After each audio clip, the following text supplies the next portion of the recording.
জয় শ্রীকৃষ্ণ। প্রিয় ছাত্রছাত্রীরা, তোমাদের সবাইকে আবার একবার মুক্তির পাঠশালার নতুন একটি ভিডিওতে তোমাদের সবাইকে স্বাগতম। আজকে আমরা কি করব, তোমাদেরকে কথা দিয়েছিলাম পারুল প্রকাশনী বইয়ের প্র্যাকটিস সেট 1 থেকে 15 পর্যন্ত ইউটিউবে করাবো। এর আগের লাইভ ক্লাসে প্র্যাকটিস সেট 1 করিয়েছি, আজকে আমরা প্র্যাকটিস সেট 2 করব। এইভাবে আমরা 15টা প্র্যাকটিস সেট কিন্তু পারুল প্রকাশনী বইয়ের করাবো, ঠিক আছে? তো চলো শুরু করছি। আজকের প্র্যাকটিস সেট 2 তে অঙ্কের 20টা প্রশ্ন, ঠিক আছে? অঙ্কের 20টা প্রশ্ন কি কি রয়েছে, শর্ট ট্রিক, বিস্তারিত সমস্ত কিছু আমরা শিখবো।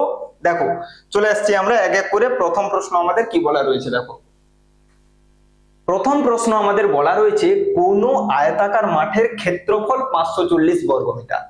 মাঠটির দৈর্ঘ্য 15 মিটার হলে তার কর্ণের দৈর্ঘ্য জানতে চেয়েছে। এবারে দেখো আমাদেরকে জানতে চেয়েছে কি কর্ণের দৈর্ঘ্য। তাহলে বাবু প্রথমে মাথার মধ্যে আনো যে আয়তক্ষেত্রের কর্ণ কিভাবে বের করতে হয়। না, আমরা জানি আয়তক্ষেত্রের কর্ণ অর্থাৎ ডায়াগোনাল বের করতে হলে আমাদের কি করতে হয়, ডায়াগোনাল বের করতে হলে লেন্থ অর্থাৎ দৈর্ঘ্যের বর্গ এবং ব্রেথ অর্থাৎ প্রস্থের বর্গের কে যোগ করে তার বর্গমূল নিলে আমাদের কি আসে, ডায়াগোনাল আসে, কর্ণ আসে। আয়তক্ষেত্রের দৈর্ঘ্যের বর্গ এবং প্রস্থের বর্গকে যোগ করে তার বর্গমূল নিলে আমরা কি পাবো, কর্ণ পাবো। এবারে দেখবো দৈর্ঘ্য কি দেয়া আছে, হ্যাঁ মাঠটির দৈর্ঘ্য দেয়া রয়েছে 15 মিটার। ব্রেথ অর্থাৎ প্রস্থ কি দেয়া আছে, পুরো অঙ্ক পড়ে নাও, প্রস্থ কোথাও দেয়া নেই। কিন্তু কর্ণ বের করতে হলে তো আমাদের প্রস্থ লাগবে। তাহলে প্রস্থটা বের করার জন্য আমাদেরকে কি দেয়া আছে, দেখো ক্ষেত্রফল বলা রয়েছে 540 বর্গমিটার। তাহলে এই ক্ষেত্রফল আর দৈর্ঘ্যকে কাজে লাগিয়ে আমাদের প্রথমে প্রস্থ বের করে নিতে হবে। প্রস্থ বের হয়ে গেলে পরে এটা আমরা বসিয়ে দেব। চলো তাহলে আমাদের প্রথমে প্রস্থ অর্থাৎ ব্রেথ বের করে নাও। প্রস্থ কি করে বের করতে হয়, আয়তক্ষেত্রের ক্ষেত্রফল দেয়া থাকলে এবং দৈর্ঘ্য দেয়া থাকলে প্রস্থ কি করে বের করতে হয়, ক্ষেত্রফলকে দৈর্ঘ্য দ্বারা ভাগ করলে আমাদের কি চলে আসে, প্রস্থ চলে আসে, ঠিক আছে? তাহলে এটাকে যদি কাটাকাটি দাও তুমি পেয়ে যাবে 15 3 45 আর 15 6 90। তাহলে 36 মিটার তোমাদের কি চলে আসবে, প্রস্থ চলে আসবে। তাহলে প্রস্থ পেয়ে গেছি। আচ্ছা, এখন এখানে অনেকে ডাউট হতে পারে যে দৈর্ঘ্য 15 মিটার দেয়া ছিল, প্রস্থ 36 মিটার চলে এলো কিভাবে? তাহলে এই রকম মাথার মধ্যে রাখবে না, দৈর্ঘ্যটাই বড় প্রস্থটাই ছোট আসবে। পরীক্ষাতে এইরকম যা থাকবে তোমরা ক্যালকুলেশন করে যাবে, ঠিক আছে? তাহলে দৈর্ঘ্য বের করতে বললে ক্ষেত্রফলকে প্রস্থ দিয়ে ভাগ করবে, প্রস্থ বের করতে বললে ক্ষেত্রফলকে দৈর্ঘ্য দিয়ে ভাগ করবে। ব্যাস পেয়ে গেছি। এবার এখানে বসিয়ে দাও। তাহলে আমাদের ফর্মুলা কি বলে, দৈর্ঘ্যের বর্গ অর্থাৎ 15 বর্গ নেব, 15 বর্গ নেব এবং প্রস্থের বর্গ নেব, 36 বর্গ নেব। তাহলে এটা বর্গ দিলে পরে কত হয়ে যাবে, 15 বর্গ 225, ঠিক আছে? আর এটার আমরা কি করব, এটার আমরা বর্গ করব। তাহলে এটা আমাদের আসবে 1296 বর্গ করলে। তাহলে এই দুটোকে যোগ দাও, যোগ দিলে আমাদের কত হবে, 6 5 11 1 হাতে 1 9 10 2 12 2 হাতে 1 2 2 4 1 5 আর এদিকে 1 থেকে যাচ্ছে।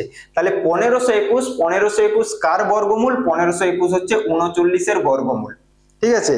একবার চেক করে নি, 39 হ্যাঁ ঠিক আছে। তাহলে অপশন বি আমাদের সঠিক উত্তর চলে আসবে, ঠিক আছে? তাহলে এই অঙ্কটা থেকে মনে রাখার বিষয় কি কি, না আয়তক্ষেত্রের কর্ণ বের করতে বললে কি ফর্মুলা ব্যবহার করব, যখন প্রস্থ বের করতে বলবে দৈর্ঘ্য আর ক্ষেত্রফল দেয়া থাকলে কিভাবে আমরা প্রস্থ বের করব, ঠিক আছে? তাহলে এইভাবে ব্যবহার করে আমরা একের দাগের সঠিক উত্তর আমরা পেয়ে যাব। কর্ণের দৈর্ঘ্য অর্থাৎ ডায়াগোনাল আমাদের কত চলে আসবে, 39 মিটার আমাদের সঠিক উত্তর চলে আসবে, ঠিক আছে? চলো পরবর্তী প্রশ্নে চলে আসছি। নেক্সট প্রশ্ন আমাদের কি বলা রয়েছে, দেখো পরবর্তী প্রশ্ন বলা রয়েছে সরল সুদ থেকে দেয়া রয়েছে 73 টাকার একদিনের সুদ 1 পয়সা হলে সুদের হার কত। প্র্যাকটিস সেট 1 এর সলিউশন যে দেখেছে, লাইভ ক্লাসটা যে দেখেছে সে এটা করে ফেলবে, কারণ সরল সুদ থেকে বলেছি একটাই ফর্মুলা, সেই ফর্মুলা দিয়ে সমস্ত অঙ্কগুলো করব। এখানে কি বের করতে বলেছে, সুদের হার। তাহলে সুদের হার নির্ণয়ের জন্য ফর্মুলা আমরা কি শিখেছি, r = 100 * i / pt, 100 * i / pt। তাহলে r মানে কি, r মানে হচ্ছে রেট অফ ইন্টারেস্ট, যেটাকে বাংলাতে বলে সুদের হার। আই মানে কি, আই মানে হচ্ছে ইন্টারেস্ট, যেটাকে বলে সুদ, যেটা এখানে 1 পয়সা দেয়া রয়েছে। পি মানে প্রিন্সিপাল, যেটা মানে দেয়া রয়েছে 73 টাকা অর্থাৎ মূলধন আসল। টি মানে হচ্ছে টাইম অর্থাৎ সময়, যেটা দেয়া রয়েছে 1 দিন। এবারে এখানে এই জিনিসগুলো বসাও। তাহলে সুদ অর্থাৎ আই আমাদের কত দেয়া রয়েছে, আই আমাদের দেয়া রয়েছে 1 পয়সা, ঠিক আছে? পি অর্থাৎ আসল কত দেয়া রয়েছে, আসল দেয়া রয়েছে 73 টাকা। এবারে এখানে একটা জিনিস খেয়াল করো, সুদটা আমাদের দেয়া রয়েছে পয়সাতে, কিন্তু আসলটা আমাদের বলা রয়েছে কিসে, আসলটা আমাদের বলা রয়েছে টাকাতে। তাহলে দুটো একক আলাদা হয়ে যাচ্ছে না, তাই আমি কি করলাম, আসলটাকে আমি 100 দিয়ে গুণ করে এটা পয়সাতে রেখে দিলাম। যেহেতু আমাদের সুদটা পয়সাতে বলা রয়েছে, তাই আসলটাকে আমি পয়সাতে বললাম। কিভাবে, না টাকাকে 100 দিয়ে গুণ করলে পয়সা আসে। টাইমটা আমাদের কত বলা রয়েছে, টাইমটা আমাদের বলা রয়েছে 1 দিন। গত প্র্যাকটিস সেট 1-এ বলেছিলাম সরল সুদের অঙ্কে বছরকে সর্বদা সময়কে সর্বদা বছরে রাখতে হবে, কিন্তু এখানে দেখো সময়টা 1 দিন রয়েছে। শিখেছি দিন থাকলে তাকে 365 দিয়ে ভাগ করলে বছর চলে আসবে, মাস থাকলে তাকে 12 দিয়ে ভাগ করলে বছর চলে আসবে, দিন থাকলে 365 দিয়ে ভাগ করলে বছর চলে আসবে। ব্যাস এখানে বসিয়ে দাও। তাহলে 100, আই মানে সুদ, সুদ মানে কত, 1 পয়সা, পি মানে আসল যেটা কত বলেছে 7300, টি কত বলেছে 1/365। বোঝানোর টেকনিকটা কি বলেছিলাম, তাহলে টিটা নিচে আছে, তাহলে লবটা নিচে বসবে, হরটা উপরে। ঠিক আছে, যে যেখানে থাকবে লবটা সেখানে বসে। টি নিচে রয়েছে তাহলে লবটা নিচে বসবে, টি যদি উপরে থাকতো তাহলে লবটা উপরে বসাতাম, হরটাকে নিচে বসাতাম। হয়েছে। এবারে দেখো এই দুটো শূন্য কেটে গেল, 73 আর 365 কেটে যাবে 5-এ, তাহলে 5% আমাদের সঠিক উত্তর হয়ে যাবে। কোনটাতে রয়েছে দেখো, অপশন এ আমাদের সঠিক উত্তর হয়ে যাবে। তাহলে এই ফর্মুলা সুন্দর করে বলেছিলাম I = PTR/100, সেখান থেকেই আমরা পেলাম R = 100/I/PT, দিয়ে বসিয়ে দিয়ে 2-এর দাগে সূত্র পেয়ে যাব, 5% আমাদের সঠিক উত্তর হয়ে যাবে 2-এর দাগ। ঠিক আছে, চলো নেক্সট পরবর্তী 3-এর দাগ কি বলা রয়েছে দেখো। 3-এর দাগ বলা রয়েছে 50টি পেন বিক্রয় করে লাভ ক্ষতি অধ্যায় থেকে, খুব ভালো প্রশ্ন। ঠিক আছে, 50টি পেন বিক্রয় করে একজন দোকানদার 10টি পেনের বিক্রয় মূল্য লাভ করে। By selling 50 pens, a shopkeeper makes a profit equal to the selling price of 10 pens. What is the profit percentage? তাহলে কি বলেছে, 50টা পেন বিক্রি করেছে, সে বিক্রি করে বলতে পারতো যে তার 10 টাকা লাভ হয়েছে, 20 টাকা লাভ হয়েছে, 35 টাকা লাভ হয়েছে, কিন্তু সে সেই রকমটা না বলে ভিগুর দাদু নিপেন বাবু সহজ কথাকে একটু কঠিন করে বলছে। কিভাবে না, বলছে তার কত টাকা লাভ হচ্ছে, 10টি পেনের বিক্রয় মূল্য লাভ করেন। কথাটার অর্থ কি না, 10টা পেন যত দামে বিক্রি করে, অর্থাৎ 10টা পেন বিক্রি করে যত টাকা সে পায় তত টাকাই তার লাভ হয়েছে। তাহলে আমি কিভাবে করছি দেখো, আমি এখান থেকে অনেক রকম ভাবে করা যেতে পারে, আমি তোমাদেরকে একদম সহজ ভাবে শেখাচ্ছি। দেখো কি বলেছে, বিক্রয় মূল্য বলেছে, আমি এখান থেকে ধরে নিলাম প্রতিটা পেনের বিক্রয় মূল্য x টাকা ধরে নিলাম, একটা পেনের বিক্রয় মূল্য আমি কত ধরে নিলাম, x টাকা ধরে নিলাম। তাহলে আমি কতগুলো পেন বিক্রি করেছি না, আমি 50টা পেন বিক্রি করেছি। তাহলে 50টা পেনের বিক্রয় মূল্য আমাদের কত হয়ে যাবে, 50টা পেনের বিক্রয় মূল্য আমাদের কত হয়ে যাবে, 50x টাকা। ঠিক আছে, এটা আমাদের কি, এগুলো আমাদের হচ্ছে বিক্রয় মূল্য।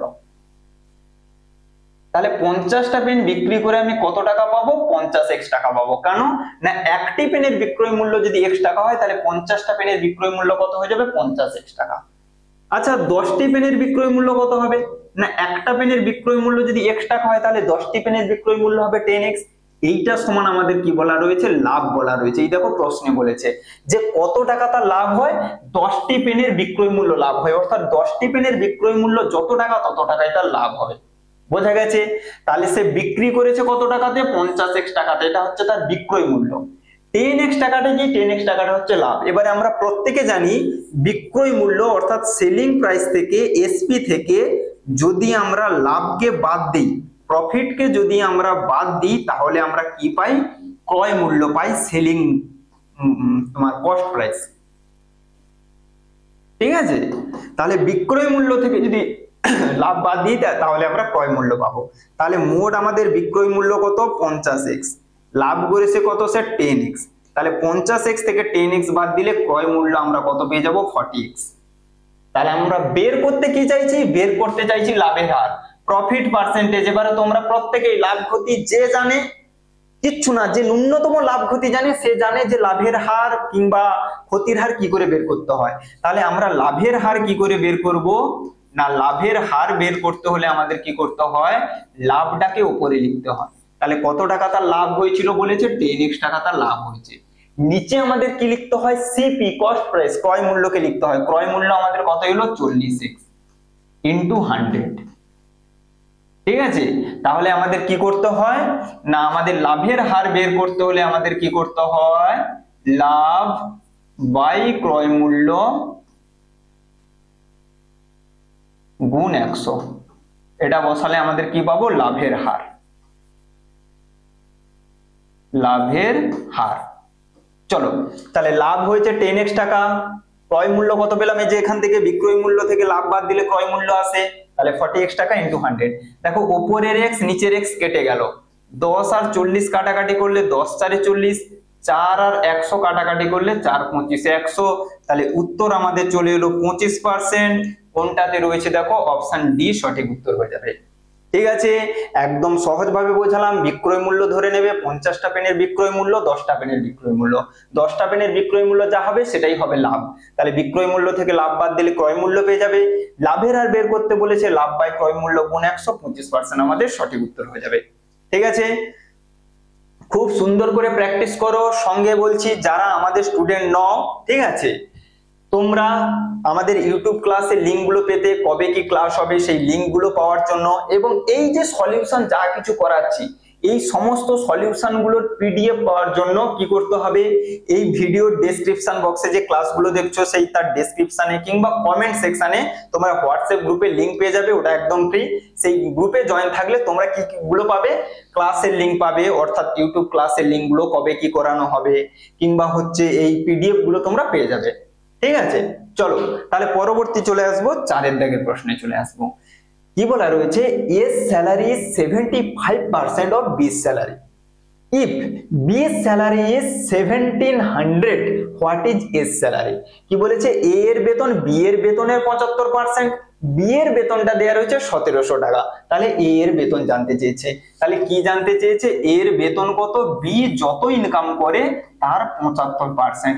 এবারে তোমাদেরকে আমি শতকরাতে বলেছিলাম, যত পার্সেন্ট বলবে সেটা কিভাবে বের করতে হয় না, 75/100 দিয়ে গুণ করে দেবো। যদি বলতো এ এর বেতন বি এর বেতনের 75% বেশি, তাহলে আমরা এখানে 175% বের করতাম, কিন্তু এখানে শুধু 75% বলেছে তাই এটাই লিখবো। তাহলে বি এর মান কত বলেছে, সরি বি এর বেতন কত বলেছে, 1700 টাকা। তাহলে 1700 কে 75/100 দিয়ে ভাগ দিয়ে দাও, সরি গুণ দিয়ে দাও। এই দুটো শূন্য এই দুটো শূন্য কেটে গেল, কাটাকাটি দাও, 17 5 85 5, ঠিক আছে 5 আছে না, এই যে একদম শেষে অপশন সি আমাদের সঠিক উত্তর হয়ে যাবে। 1275 টাকা আমাদের সঠিক উত্তর হয়ে যাবে। ঠিক আছে, তাহলে এই হচ্ছে আমাদের শতকরার অঙ্ক, এটা এর বেতন চলে আসবে 1275 টাকা। চলো নেক্সট পরবর্তী প্রশ্নে চলে আসছি। কি বলেছে দেখো, 1 থেকে 25 এর মধ্যবর্তী কোন সংখ্যাটির দ্বারা 529 সংখ্যাটি সম্পূর্ণরূপে বিভাজ্য? যে বর্গমূল জানে 1 থেকে 30 পর্যন্ত সংখ্যার বর্গ, প্রত্যেকের উদ্দেশ্যে বলছি, 1 থেকে 30 পর্যন্ত সংখ্যার বর্গ আর 1 থেকে 10 পর্যন্ত সংখ্যার ঘন কিন্তু প্রত্যেকে মনে রাখবে পরীক্ষায় দ্রুত গতিতে সমাধানের জন্য। যে 1 থেকে 30 পর্যন্ত সংখ্যার বর্গ জানে, সেই অঙ্কটা জাস্ট অঙ্কটা পড়তে তার যতটুকু সময় যাবে ততটুকুই লাগবে সমাধানটা করতে, কারণ তারপরে আর কোনো সময়ই লাগবে না, তার অঙ্কটা পড়া শেষ, তার উত্তরও বেরিয়ে চলে আসবে। কি বলেছে, 1 থেকে 25 এর মধ্যবর্তী কোন সংখ্যাটা 529 দ্বারা বিভাজ্য? এখানে 4টা অপশন রয়েছে। ঠিক আছে, এবারে যে বর্গ জানে সে তার মাথার মধ্যে চট করে চলে আসবে, আচ্ছা 529 এটা তো 23 এর বর্গ। ঠিক আছে, আমাদের 20 এর বর্গ 400, 21 এর বর্গ 22 এর বর্গ, এরকম করে তুমি 25 এর বর্গ 24 এর বর্গ 30 পর্যন্ত কিন্তু মনে রাখবে। 23 এর বর্গ আমাদের কত আছে, 529। ঠিক আছে, তাহলে অপশন ডি সঠিক উত্তর চলে আসবে। আর যে জানো না তাকে কি করতে হবে, এই 4টা অপশন দিয়ে ভাগ করে চেক করে করে দেখতে হবে, দেখি তো 11 দিয়ে ভাগ যায় কিনা, যায়নি, তারপরে 13 দিয়ে ভাগ দিয়ে দেখবো, যায়নি, এরপরে আবার 19 দিয়ে ভাগ করে দেখবো, তারপরে তোমাকে 23 দিয়ে ভাগ করে এসে উত্তর করতে হবে। আর যে বর্গ জানে সে সেই সময় আরো একটা অঙ্ক সমাধান করে চলে যাবে। ঠিক আছে, 23 আর 23 গুণ করলে 529 আসে।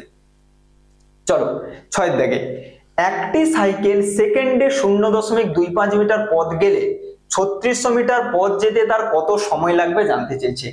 If a bicycle travels 0.25 metre per second, how much time will it take to cover 3600 metre জানতে চেয়েছে।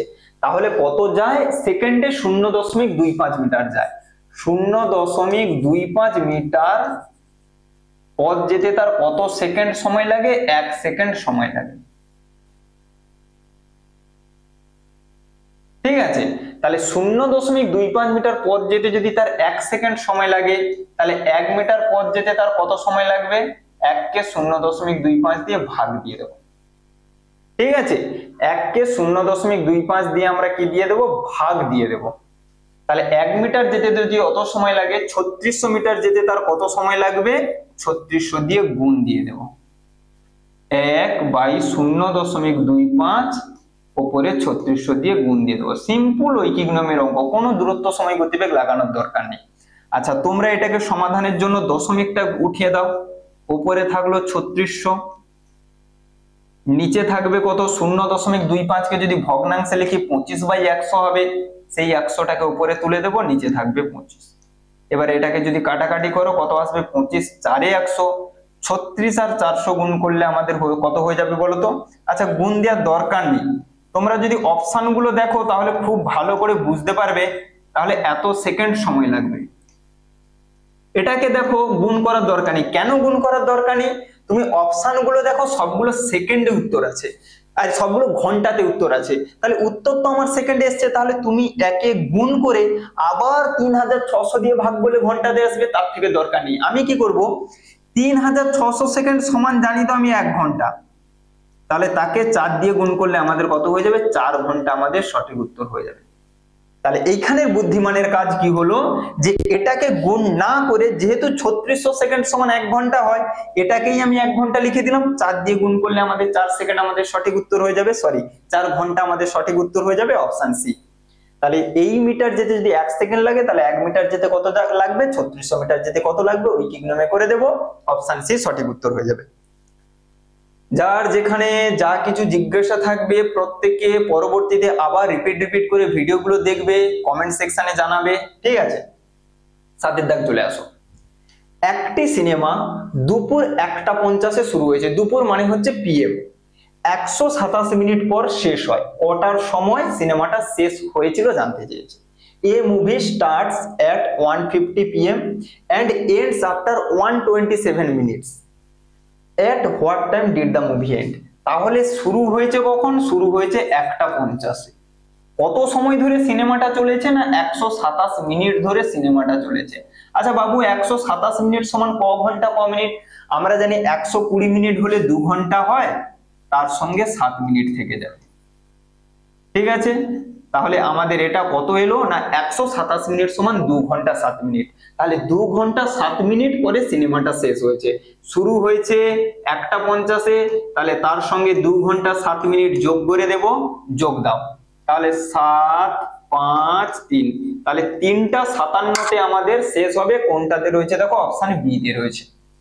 তাহলে কখন আমাদের শেষ হবে? 3:57 আমাদের সঠিক উত্তর হয়ে যাবে। অনেকের হয়তো ডাউট হতে পারে, স্যার এখানে আপনার 7 ছিল, এখানে 0.7 কি আপনি ম্যাজিক করে লিখলেন? একদমই না, কারণ আমরা জানি ঘন্টা মিনিটে, মিনিটের ঘরে দুটো অঙ্ক থাকে। ঠিক আছে, তাই আমি কি করলাম? ওখানে 0.7 বসিয়ে দুটো অঙ্ক কমপ্লিট করে ফেললাম। 7-এর পরে যদি কেউ 0 বসাও তাহলে সেটা তো 70 মিনিট হয়ে যাবে। তাহলে 7-কে 7 রাখতে হলে আমাকে কি করতে হবে? তার আগে 0 দিতে হবে, কারণ আগে 0 থাকলে মানের কোনো পরিবর্তন হয় না। হয়েছে? চলো পরবর্তী অঙ্ক দেখো, 8-এর দাগ। 0.94 কে ভগ্নাংশে করতে বলেছে। এইরকমই প্রশ্ন আসবে পরীক্ষাতে। ঠিক আছে, এক্সপ্রেস 0.94 অ্যাজ ফ্র্যাকশন। কিচ্ছু নেই, 0.94 তাকে ফ্র্যাকশনে করব। তাহলে ডেসিমাল পয়েন্টের পরে যা থাকে সেটা নিউমেরেটর অর্থাৎ লবে লিখে দিতে হয়, ডিনোমিনেটর অর্থাৎ হরে কি লিখতে হয়? দশমিকের ডান দিকে ডেসিমাল পয়েন্টের রাইট সাইডে যতগুলো ডিজিট আছে ততগুলো শূন্য বসিয়ে দিতে হয় একের পরে। দেখো এবার এটাকে কাটাকাটি দিয়ে দাও। 2 এ কাটলে 2 50 এ 100, উপরটা আমাদের হয়ে যাবে 2 47 এ 94। 47/50 নেই, হ্যাঁ আছে তো, অপশন এ তে আছে। এ আমাদের সঠিক উত্তর হয়ে যাবে 47/50। 8-এর দাগের সঠিক উত্তর হয়ে যাবে। ঠিক আছে,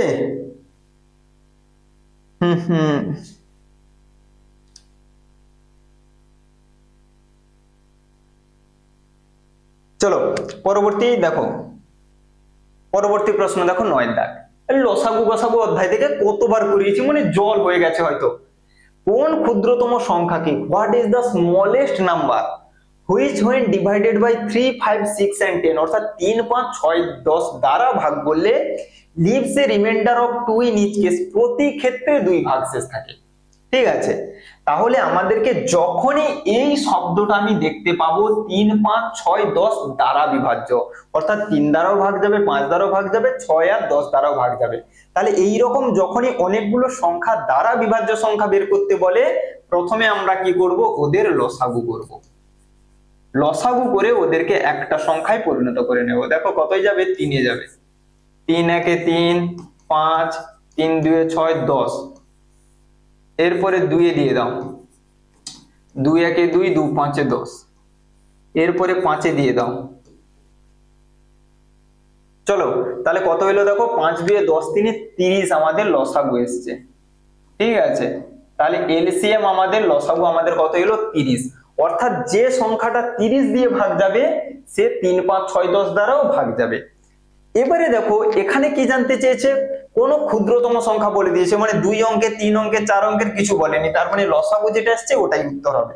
কিন্তু কিন্তু কিন্তু কি আছে, প্রতি ক্ষেত্রে 2 ভাগশেষ থাকবে, তাহলে ওই লসাগু যেটা আসবে তার সঙ্গে ভাগশেষ যেটা বলবে সেটাকে যোগ করে দিলেই আমাদের গল্প শেষ, ঘুরতে বেরিয়ে যাবো। ঠিক আছে, এ ফর আপেল 32 আমাদের সঠিক উত্তর হয়ে যাবে। হলো 9 দাগের সঠিক উত্তর হয়ে যাবে আমাদের কত, 32 আমাদের সঠিক উত্তর হয়ে যাবে।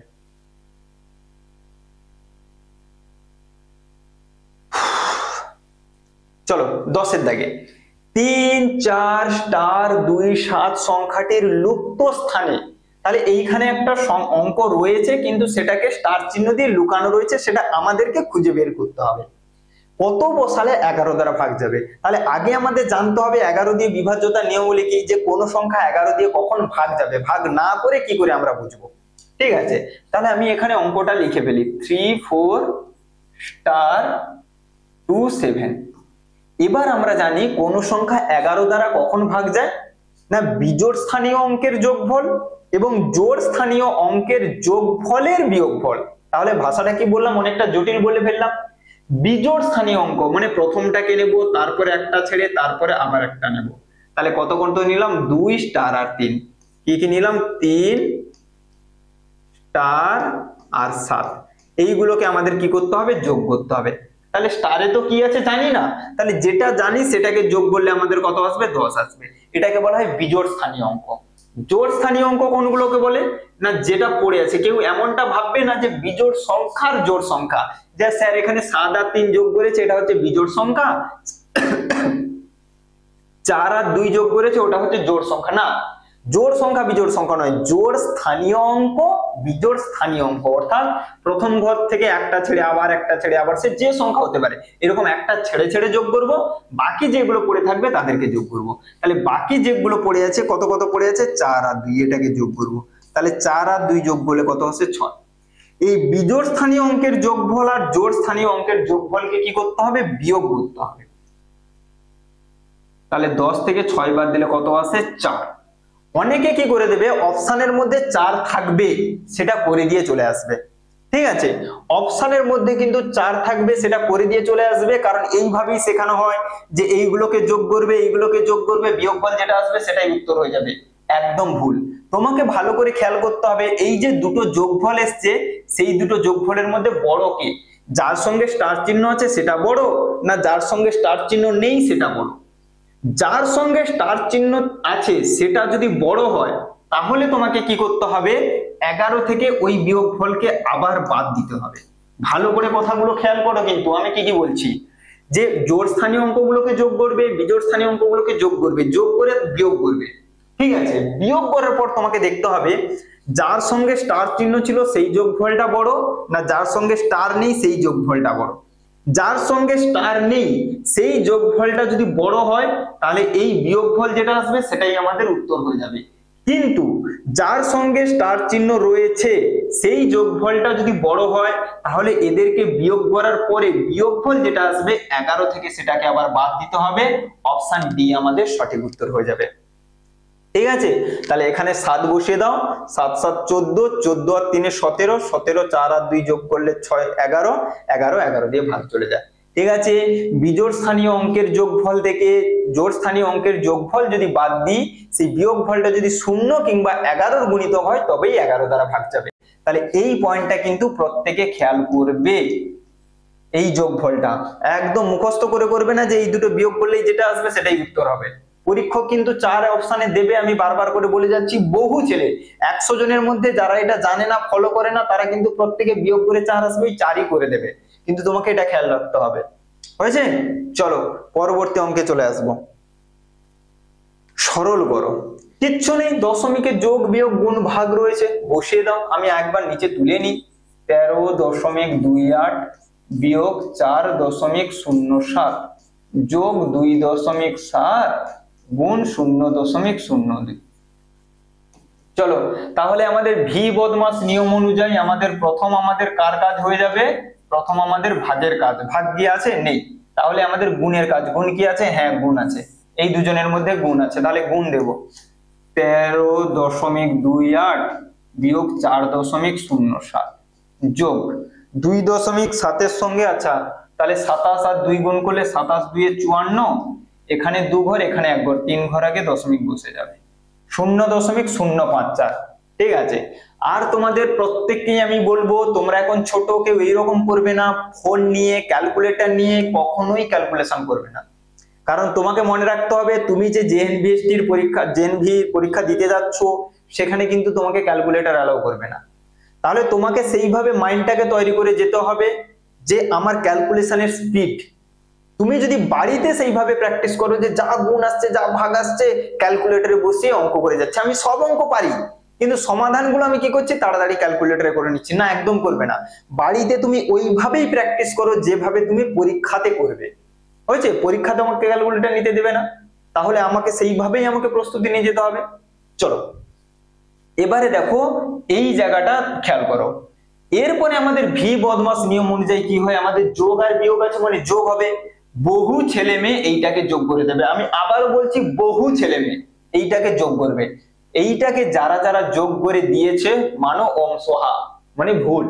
ঠিক আছে, আমাদের যখন কোনো একটা সংখ্যা তারপরে বিয়োগ সংখ্যা তারপরে যোগ সংখ্যা থাকবে, অর্থাৎ যখন বিয়োগ আর যোগ থাকবে তখন আমাদের কি করতে হবে, যোগ চিহ্নের সংখ্যাগুলোকে আগে যোগ করতে হবে, সেখান থেকে বিয়োগ চিহ্নের সংখ্যাগুলোকে বাদ দেবো।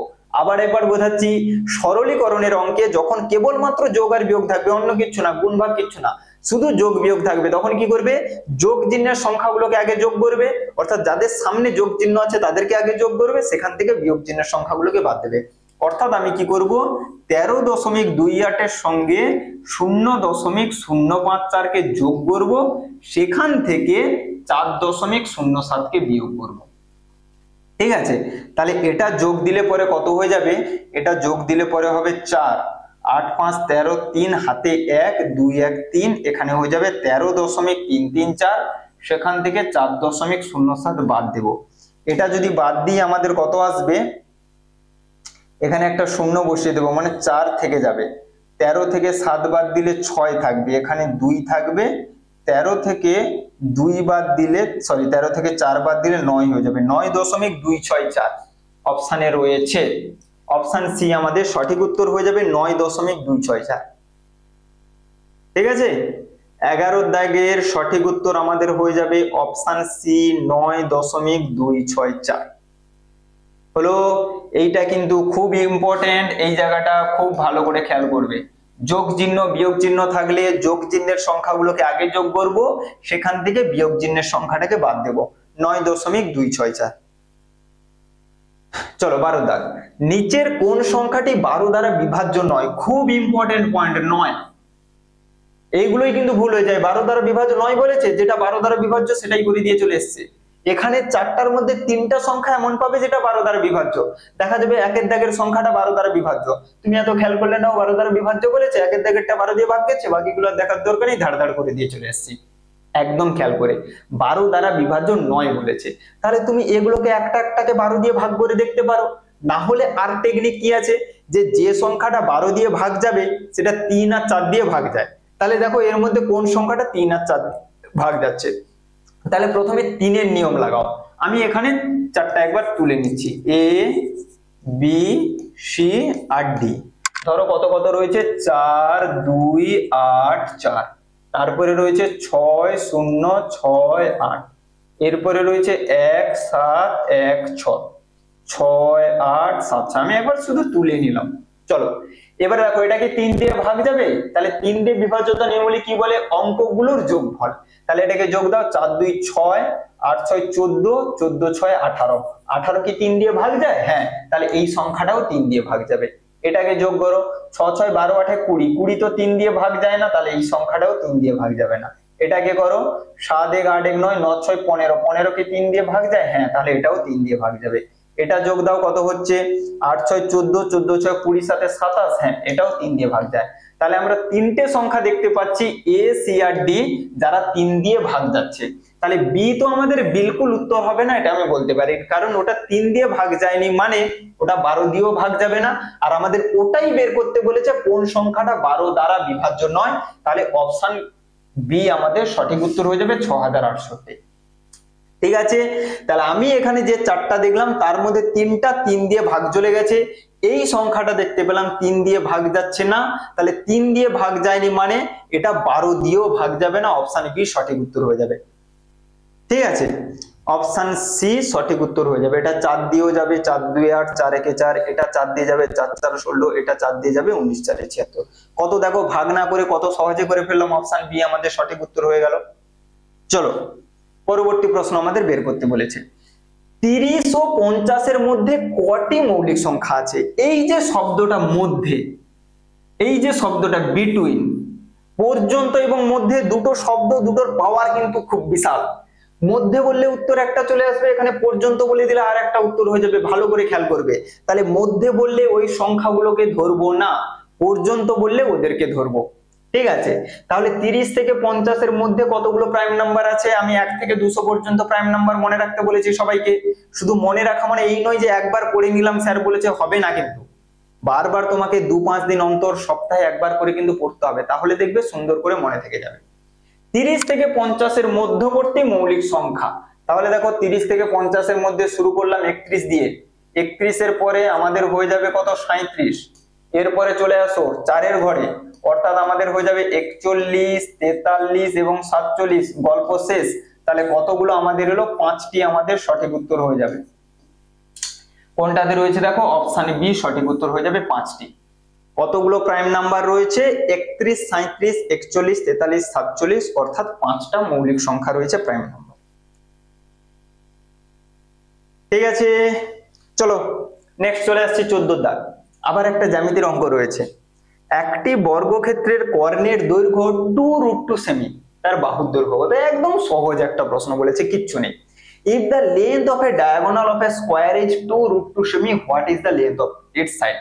তাহলে বর্গক্ষেত্রের কর্ণ দেয়া থাকলে বাহু কি করে বের করতে হয়, বর্গক্ষেত্রের কর্ণ দেয়া থাকলে বাহু অর্থাৎ সাইড কি করে বের করতে হয় না, কর্ণকে অর্থাৎ ডায়াগোনালকে তোমাকে কি করতে হয়, ই দিয়ে ভাগ করে দিতে হয়, √2 দিয়ে ভাগ করে দিতে হয়। কর্ণকে √2 দিয়ে ভাগ করলে বাহু পেয়ে যাবে, বাহুকে √2 দিয়ে ভাগ করলে যেমন কর্ণ পাও, সেই রকম একই রকম ভাবে কর্ণ যেটা বলা রয়েছে, কত বলা রয়েছে 2√2, তাকে তুমি যদি √2 দিয়ে ভাগ দাও তুমি কে পেয়ে যাবে, বাহু পেয়ে যাবে। দেখো নিচের √2 উপরের √2 ক্যান্সেল হয়ে যাবে, 2 আমাদের সঠিক উত্তর হয়ে যাবে, 2 সেন্টিমিটার, অপশন বি সঠিক উত্তর। ঠিক আছে, তাহলে বর্গক্ষেত্রের কর্ণ কি করে বের করবে, √2 এর সঙ্গে যেটা থাকবে সেটাই আমাদের বাহু হবে। এবারে প্রশ্নে কখনো √2 নাও থাকতে পারে, তখন কি করে বের করব, এই যে বললাম কর্ণকে √2 দিয়ে ভাগ করব। ঠিক আছে, √2 না থাকলে √2 করে নেব, যারা আমাদের স্টুডেন্ট তারা জানো √2 কিভাবে করে ফেলতে হয়। চলো অপশন বি 2 সেন্টিমিটার আমাদের সঠিক উত্তর হয়ে যাবে। চলে আসছে 15 দাগে, একটা বার গ্রাফের অঙ্ক রয়েছে, পরীক্ষাতে তো একটা অবশ্যই পাবে বার গ্রাফ থেকে, 100% পাবে বার গ্রাফ থেকে একটা অঙ্ক। কি বলা রয়েছে দেখো, একটা বইয়ের দোকানে সাপ্তাহিক বিক্রির হিসাব নিচের স্তম্ভচিত্রের সাহায্যে বর্ণনা করা হয়েছে। সপ্তাহের প্রথম দিন ও সপ্তাহের শেষ দিনের মধ্যে বিক্রির তফাৎ কত। কবে কবে বের করতে বলেছে, প্রথম দিনের সঙ্গে সপ্তাহের শেষ দিনের পার্থক্য। এই যে বলেছে between the first day and the last day of the week, কি ডিফারেন্স বের করতে বলেছে। তাহলে দেখো সোম মঙ্গল বুধ বৃহস্পতি শুক্র শনি রবি কতগুলো বিক্রি হয়েছে, তাহলে প্রথম দিন মনে হচ্ছে সোমবার, সোমবার সে কতগুলো বিক্রি করেছে, সোমবার সে 40টা বিক্রি করেছে। শেষ দিন কি, শেষ দিন মনে হচ্ছে রবিবার, রবিবার সে কতগুলো বিক্রি করেছে, দেখো রবিবার সে 20টা বিক্রি করেছে। এবার কেউ এইরকম করে ভেবো না স্যার সপ্তাহের প্রথম দিন তো রবিবার, সপ্তাহের শেষ দিন তো শনিবার, এইরকম করে ভাবার দরকার নেই, কারণ এখানে তো বলা নেই সপ্তাহের শেষ দিন প্রথম দিন কোনটা, তাহলে গ্রাফে যেমন করে দেয়া রয়েছে তুমি সেইভাবেই ধরবে, সোমবারটাকে প্রথম দিন ধরবে, রবিবারটাকে শেষ দিন ধরবে। তাহলে প্রথম দিন বিক্রি হয়েছে 40টা, শেষ দিন অর্থাৎ রবিবার বিক্রি হয়েছে 20টা, তাহলে ওদের পার্থক্য বের করতে বলেছে, 20টা আমাদের সঠিক উত্তর হয়ে যাবে অপশন সি। হয়েছে, সঠিক উত্তর আমরা পেয়ে যাব সি, আমাদের সঠিক উত্তর হয়ে যাবে সি। চলো নেক্সট প্রশ্ন কি বলা রয়েছে দেখো, তোমাকে 7/11 লিখতে বলা হলো, কিন্তু তুমি 11/7 লিখেছো, তুমি কত বেশি বা কম লিখেছো? তাহলে তুমি প্রথমে ভাবো তুমি বেশি লিখেছো না কম লিখেছো। দেখো প্রথমে তোমাকে লিখতে বলা হয়েছিল 7/11, এটা হচ্ছে একটা প্রপার ফ্র্যাকশন, প্রকৃত ভগ্নাংশ, কিন্তু তুমি লিখেছো কি 11/7 ইমপ্রপার ফ্র্যাকশন, অপ্রকৃত ভগ্নাংশ।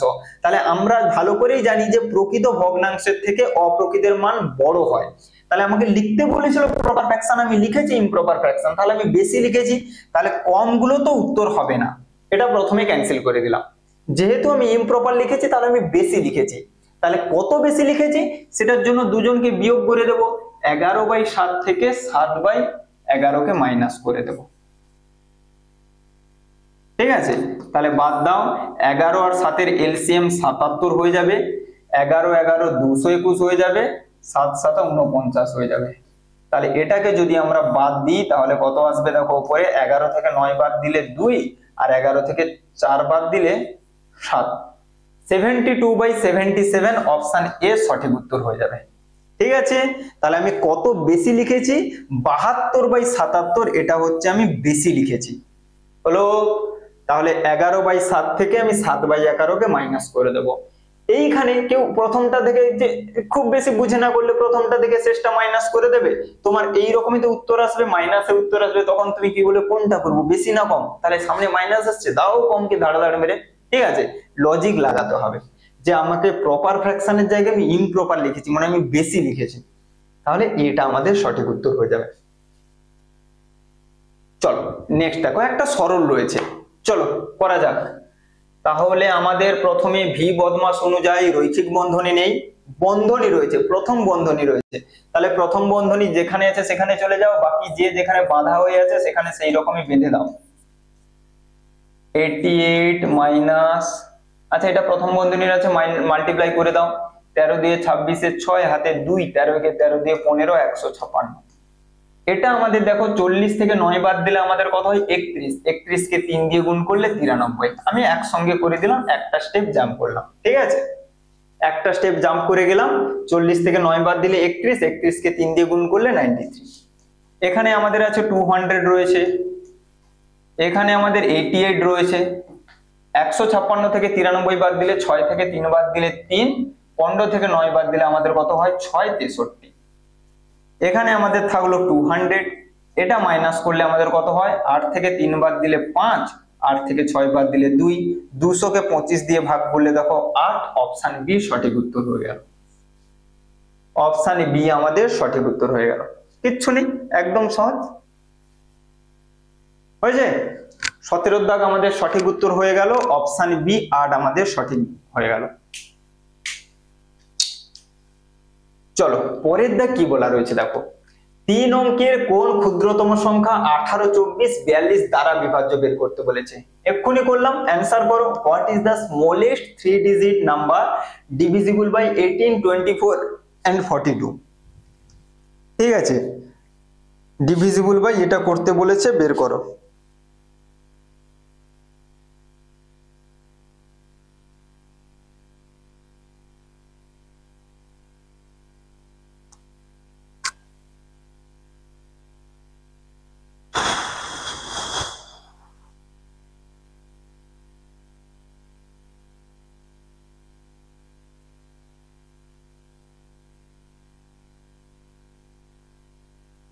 চলো দেখো কি বলেছিল, what is the smallest 3 digit number divisible by. তাহলে বলেছি প্রথমে অনেকগুলো সংখ্যা দ্বারা বিভাজ্য সংখ্যা বের করতে বললে প্রথমে আমরা কি করব, এলসিএম করব, লসাগু করব। কি কি রয়েছে, 18, 24, 42, 18, 24, 42, এদের আমরা কি করব, এলসিএম করব, লসাগু করব। তাহলে লসাগু আমাদের কি আসবে দেখো, প্রথমে তুমি 2 দিয়ে দাও, 2 9 18, 2 12 24, 2 21 42, এরপরে তুমি 3 দাও, 3 3 9, 3 4 12, 3 7 21, আর যাবে না। তাহলে আমাদের গুণফল কত এসছে দেখো, 3 2 6, 6 3 9, সরি 3 2 6, 6 3 18, 18 4 72, 72 এর সঙ্গে যদি 7 গুণ দিই আমাদের কত আসবে, 7 2 14, 4 হাতে 1, 7 7 49 একে 50, 504 আমাদের সঠিক উত্তর হয়ে যাবে। অপশন সি সঠিক উত্তর। 3 অঙ্কের ক্ষুদ্রতম সংখ্যা বলেছে, তাহলে আমাদের যে উত্তরটা এসছে এটা তো 3 অঙ্কের সংখ্যা এসছে, তাহলে এটাই আমাদের উত্তর হয়ে যাবে। তাহলে এর থেকে বড় পেতে পারি কিন্তু এর থেকে ছোট পেতে পারবো না, কারণ এটা তো লসাগু, এর থেকে আর ছোট কিছু পাবো না। লসাগু কথার অর্থই হচ্ছে লঘিষ্ঠ সাধারণ গুণিতক। লসাগু এলসিএম, লঘিষ্ঠ সাধারণ গুণিতক, অর্থাৎ যতগুলো গুণিতক পাবো তার মধ্যে ওটাই লঘিষ্ঠ, সব থেকে ছোট, ওর থেকে বড় পেতে পারি, ছোট পেতে পারবো না। তাহলে এটাই হচ্ছে সেই 3 অঙ্কের ক্ষুদ্রতম সংখ্যা, যেটা 18 24 42 দ্বারা ভাগ যাবে। তাহলে 504 আমাদের সঠিক উত্তর হয়ে যাবে। হয়েছে। চলো পরবর্তী 9 দাগ দেখো, 10 কে কত দিয়ে গুণ করলে গুণফল 11 হয়? By how much should 10 be multiplied to get a product of 11? 10 কে কত দিয়ে গুণ করলে গুণফল 11 হবে? দেখো ছোট্ট করে তোমাকে যদি আমি জিজ্ঞেস করি যে 5 কে বাবু কত দিয়ে গুণ করলে 10 হবে গো, তোমরা বলে দেবে এটা আবার স্যার অঙ্ক হলো নাকি? তাহলে 5 কে কত দিয়ে গুণ করলে 10 পাবো, 2 দিয়ে গুণ করলে 10 পাবো। তাহলে এই 2টা আসছে কোথা থেকে দেখো না, আমাদের এই গুণফলকে যদি আমি 5 দিয়ে ভাগ দিয়ে দিই তাহলেই দেখো 2 উত্তরটা চলে আসবে। ঠিক আছে, তাহলে 10 কে যদি আমি 5 দিয়ে ভাগ দিয়ে দিই তাহলে আমার উত্তর চলে আসবে। এখানে সেম একই কাজ করব, যে 10 কে কত দিয়ে গুণ করলে 11 পাবো, তাহলে কি করব, 11 কে 10 দিয়ে ভাগ দিয়ে দেবো, এটাই কি উত্তর আছে? হ্যাঁ, আর কিছু নেই, অপশন ডি সঠিক উত্তর। তাহলে 10 কে কত দিয়ে গুণ করলে 11 পাবো, 11/10 দিয়ে ভাগ করে দেবো, 11 কে 10 দিয়ে ভাগ করে দেবো, ওই রকমই রয়েছে, আর কিছু নেই। 11/10 আমাদের সঠিক উত্তর হয়ে যাবে, অপশন ডি। চলো নেক্সট 20 দাগ। তাহলে তোমাদের জেএন ভিএসটি তে 20টা অঙ্কের প্রশ্ন পাবে। 20টা অঙ্কের প্রশ্ন তোমাকে কিন্তু 40-45 মিনিটের মধ্যে শেষ করতে হবে, খুব বেশি হলে 50 মিনিট, এর বেশি কিন্তু লাগানো যাবে না। ঠিক আছে, কারণ তোমাকে মেন্টাল অ্যাবিলিটি করতে হবে, ভাষা জ্ঞান করতে হবে, প্রত্যেকটা তো সময় আছে। তো এইরকম তোমাকে টার্গেট রাখতে হবে, কারণ এটা তো শুধু করা নয়, তারপরে তোমাকে আবার ওই মার্কশিটে গোল করতে হবে, 20টা গোল করতেও তো সময় লাগবে বাবু। তাহলে তোমাকে টার্গেট, হাইয়েস্ট টার্গেট যে আমি 20টা অঙ্ক, বারবার তোমাদেরকে বলেছি যে প্রথমে মেন্টাল এবিলিটি করে নেবে 40টা, দিয়ে সেটা গোল করে দেবে, তারপরে তোমার ল্যাঙ্গুয়েজ পোর্শন অর্থাৎ ভাষা জ্ঞান 20টা করে নেবে, তারপরে গোল করে দেবে, শেষে ম্যাথের পোর্শনে আসবে, শেষে ম্যাথের পোর্শন।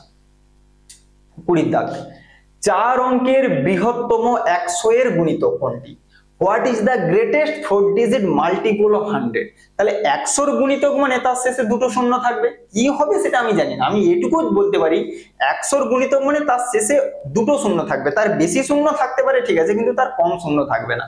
তাহলে দেখো এর মধ্যে দুটো শূন্য কার কার মধ্যে আছে, এর মধ্যে দুটো শূন্য নেই, বি এর মধ্যে শেষে দুটো শূন্য নেই, সি এর মধ্যে দুটো শূন্য আছে, ডি এর মধ্যে দুটো শূন্য আছে। তাহলে সি আর ডি এর মধ্যে কোনো একটা উত্তর হবে। তাহলে কোনটাকে নেবো, সি কে নেবো না ডি কে নেবো? না, এখানে বলেছে 4 অঙ্কের বৃহত্তম, তাহলে এদের মধ্যে যেটা বড় সেটাকে নেবো। তাহলে 9000 বড় না 9900 বড়? আমরা প্রত্যেকেই জানি 9900 বড়। তাহলে 9900 হচ্ছে সেই 4 অঙ্কের বৃহত্তম সংখ্যা, যেটা কিনা 100 দ্বারা ভাগ চলে যাবে। হয়েছে, এটাই হচ্ছে সেই 4 অঙ্কের বৃহত্তম সংখ্যা।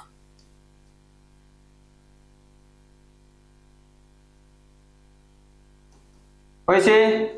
চলো তাহলে এই হচ্ছে আমাদের প্র্যাকটিস সেট 2 এর 20টা অঙ্ক কমপ্লিট হলো। আগামীতে একই রকম ভাবে প্র্যাকটিস সেট গুলো আনবো, সেই সঙ্গে পারুল প্রকাশনী বইয়ের আর অন্য, শুধু পারুল প্রকাশনী, মাঝে মাঝে সাজেশন সেট আসবো। আর একটা কথা বলে দিই, এই সামনের সপ্তাহের কোনো একটা টেস্ট দিন আমি কিন্তু একটা ফ্রি টেস্ট আনবো সবার জন্য। ঠিক আছে, যারা প্রত্যেকে কিন্তু সেই টেস্টটা দিতে পারবে, একটা ফ্রি টেস্ট আনবো, কবে নেব কি ব্যাপার সমস্ত কিছু আমি জানিয়ে দেবো। ঠিক আছে, চলো খুব সুন্দর করে প্র্যাকটিস করো। আমাদের হোয়াটসঅ্যাপ গ্রুপে জয়েন হতে চাইলে কমেন্ট সেকশনে, ডেসক্রিপশন বক্সে গ্রুপের লিংক দেওয়া রয়েছে, ওখানে জয়েন হয়ে যাও, ঠিক আছে। আর আর কিছুই নয়, প্র্যাকটিস করো খুব সুন্দর করে। যেখানে যা কিছু ডাউট থাকবে কমেন্টে জানাবে। আজকের ক্লাস এখানে শেষ করছি। সবাইকে জয় হিন্দ, শুভরাত্রি।